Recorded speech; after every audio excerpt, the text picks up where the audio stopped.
ఇవాళ జరుగుతున్నటువంటి ఈ ఎన్నికలు మీరు పెట్టినటువంటి అవిశ్వాస తీర్మానాల వల్ల, మీరు చేస్తున్నటువంటి అప్రజాస్వామిక విధానాల వల్ల ఎన్నికలు వస్తే ఆ ఎన్నికలు కూడా ఇవాళ సంవత్సరంలోపు కాలపరిమితి ఉన్నటువంటి పరిస్థితులు ఉన్నాయి.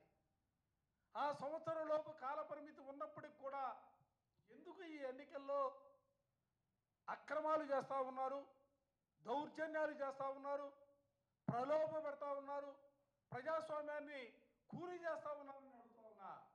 ఏవి ఎన్నికల ఫలితాలతోనే రాష్ట్ర భవిష్యత్తు లేకపోతే రాజకీయ పార్టీల భవిష్యత్తు ఏదో తారుమారవుతుందని ఏ ఒక్కరు కూడా భావించరు కదా. అయినా ఎందుకు మీకు ఈ తాపత్రం అని అడుగుతూ ఉన్నా. ప్రజాస్వామ్యబద్ధంగా ప్రజాస్వామ్య ఎన్నికల్లో సింబల్ పైన వైఎస్ఆర్ కాంగ్రెస్ పార్టీ సింబల్ పైన ఫ్యాన్ గుర్తు పైన గెలిచి మున్సిపల్ చైర్మన్లుగాను, కార్పొరేషన్ మేయర్లుగాను ఇవాళ పదవుల్లో కొనసాగుతూ ఉంటే, మండల ప్రజాపరిషత్ అధ్యక్షులుగాను పదవుల్లో కొనసాగుతూ ఉంటే వాళ్ళని ఎందుకు దించాలనే ప్రయత్నం చేస్తున్నారని అడుగుతా ఉన్నా. ఇవాళ మీరు చేస్తున్నటువంటి ప్రయత్నాలను చూసి అనేక మంది పెద్దలు ఇవాళ మాట్లాడుతూ ఉన్నారు. ఈ ఎన్నికలు కొత్తగా ఇప్పుడు జరుగుతున్నటువంటి పరిస్థితులు కాదు. వైఎస్ఆర్ కాంగ్రెస్ పార్టీ అధికారంలో ఉన్నప్పుడు రాష్ట్రంలో మున్సిపల్ ఎన్నికలు జరిగాయి, మండల ప్రజాపరిషత్ ఎన్నికలు జరిగాయి, కార్పొరేషన్ ఎన్నికలు జరిగాయి, జిల్లా పరిషత్ ఎన్నికలు జరిగాయి. కానీ ఎక్కడైనా కూడా వైఎస్ఆర్ కాంగ్రెస్ పార్టీకి సంబంధించి మా నాయకుడు జగన్మోహన్ రెడ్డి గారి నేతృత్వంలో అక్రమ మార్గాన గెలవాలనే ఆలోచన కానీ తలంపు కానీ ఎక్కడైనా చేశామా? ఒక్కసారి ఆలోచన చేయమని చెప్పి నేను ప్రజానికానికి కూడా ఈ సందర్భంగా కోరుతా ఉన్నాను. ఎందుకంటే వాళ్ళకి చెప్పినా కూడా చెవిటివాడు ముందు శంఖ ఊదినటువంటి పరిస్థితుల్లో ఇవాళ కూటమి నేతలు, కూటమి ప్రభుత్వం ముందుకు కొనసాగుతున్నటువంటి పరిస్థితులు ఉన్నాయి. అందుకే నేను ప్రజాస్వామ్యవాదులందరినీ కూడా అప్పీల్ చేస్తూ ఉన్నా, ఆలోచన చేయమని కోరుతా ఉన్నా. ఈ రాష్ట్రంలో తాడిపత్రి మున్సిపల్ ఎన్నికలు జరిగాయి.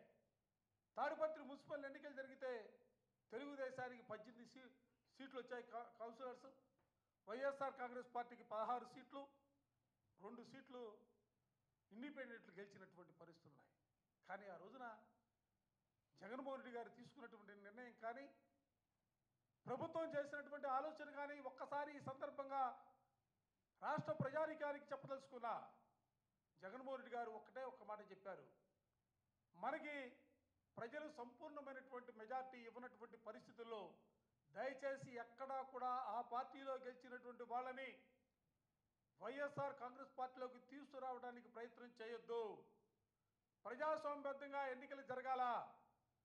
ఆ ఎన్నికలు జరిగే ప్రక్రియలో కూడా బహుశా దేశంలో ఎక్కడా లేని విధంగా మా పార్టీ అభ్యర్థిగా అక్కడ ఉన్నటువంటి శాసనసభ్యుడిగా ఉన్నటువంటి పెద్దారెడ్డి గారిని వాళ్ళ అబ్బాయి ఇద్దరిని కూడా హౌస్ అరెస్ట్ చేయించి అధికారంలో మేము ఉన్నప్పుడు కూడా జగన్మోహన్ రెడ్డి గారు వారిద్దరిని కూడా బయటికి రాకుండా, ఎందుకంటే ప్రజాస్వామ్యబద్ధంగా ఎన్నికలు జరిపించాలనే ఆలోచనతో హౌస్ అరెస్ట్ చేయించి ఎన్నికలు నిర్వహిస్తే ఆ ఎన్నికల్లో తెలుగుదేశం పార్టీ గెలిచినటువంటి పరిస్థితులు కూడా ఈ సందర్భంగా గుర్తు చేస్తూ ఉన్నా. అక్కడ గెలిచినటువంటి మున్సిపల్ చైర్మన్ కూడా చెప్పాడు, నేనేదో నా మాటగా చెప్పట్లా, hats off to Jaganmohan Reddy, నువ్వు తీసుకున్నటువంటి నిర్ణయం ప్రజాస్వామ్యంలోనే ఆకాశం అంత ఎత్తేదిగా అనే మాట వైఎస్ఆర్ కాంగ్రెస్ పార్టీగా నేను చెబుతున్నటువంటి మాట కాదు. అక్కడ మున్సిపల్ చైర్మన్ అభ్యర్థిగా గెలిచినటువంటి ఆయన మాటల్లో చెప్పినటువంటి మాట ఈ సందర్భంగా గుర్తు చేస్తూ ఉన్నా. నేను అందుకనే కూటమి నేతలు కూడా అడుగుతూ ఉన్నా, ప్రజాస్వామ్యాన్ని పరిరక్షించడంలో నాటి ముఖ్యమంత్రిగా జగన్మోహన్ రెడ్డి గారు ఆకాశం అంత ఎత్తుంటే వాళ్ళ కూటమి నేతలు ముఖ్యంగా చంద్రబాబు నాయుడు గారి నేతృత్వంలో రోజు రోజు కూడా ప్రజాస్వామ్య విలువల్ని దిగదార్చి పాతాళానికి వాళ్ళు చేరుతున్నటువంటి పరిస్థితులు కూడా నేను ఈ సందర్భంగా గుర్తు చేయదలుచుకున్నా. ఇవాళ దేశం యావత్తు కూడా, ఎందుకంటే రాష్ట్రానికి ముఖ్యమంత్రిగా పనిచేస్తున్నటువంటి వ్యక్తి నారా చంద్రబాబు నాయుడు గారు, ఆయన ప్రాతినిధ్యం వహిస్తున్నటువంటి కుప్పం నియోజకవర్గంలో అక్కడ కుప్పం మున్సిపాలిటీకి సంబంధించి కూడా 25 స్థానాలుంటే 18 స్థానాల్లో వైఎస్ఆర్ కాంగ్రెస్ పార్టీ గెలిస్తే కేవలం 6 స్థానాల్లో మాత్రమే టీడీపీ గెలిచి ఒక స్థానం ఖాళీగా ఉన్నటువంటి పరిస్థితుల్లో ఇవాళ తెలుగుదేశం పార్టీ గెలిచిందని సంబరాలు చేస్తూ ఉన్నారు. అసలు ఏ విధంగా మీరు గెలుస్తారని అడుగుతా ఉన్నా.